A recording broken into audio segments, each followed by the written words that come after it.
महाराज, अब आप ध्यान से देखिए, घी ऊपर उठ पानी पर तैरने लगा।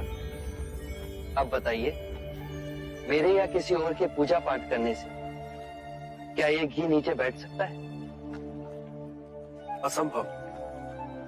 ये तो घी का स्वभाव ही नहीं। सत्य कहा आपने। उसी प्रकार किसी भी पूजा पाठ, विधि विधान, कर्म कांड के द्वारा पानी के अंदर डूबे हुए कंकड़ पत्थर क्या ऊपर आ तैर सकते हैं?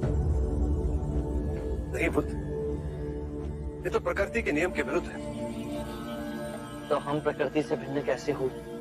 हम भी तो प्रकृति का ही रूप है।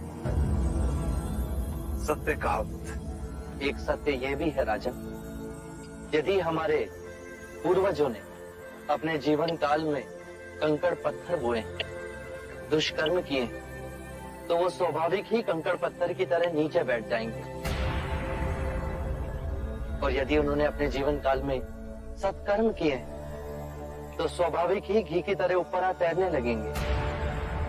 जो बोएंगे वही काटेंगे। परंतु इस शरीर रूपी जीवन काल में ही नहीं, अपितु इस शरीर रूपी जीवन काल के पश्चात वाली यात्रा में भी हम जैसे कर्म करेंगे वैसा ही फल मिलेगा।